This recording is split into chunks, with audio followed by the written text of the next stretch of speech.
ready to ditch the paper and supercharge your document workflow.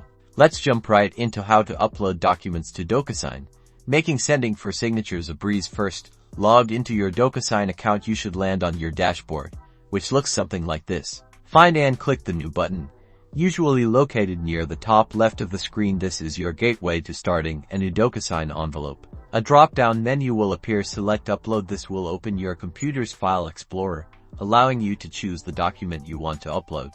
Navigate to the folder where your document is saved. Supported file types include PDFs, Word documents, and more. Select the document you want to upload and click Open. Your document will now appear within the Docusign envelope. From here, you can add recipients, place signature fields, and customize the signing experience. Once you've added all your recipients and placed the needed fields, click the Send button to send your document for signatures. And that's it.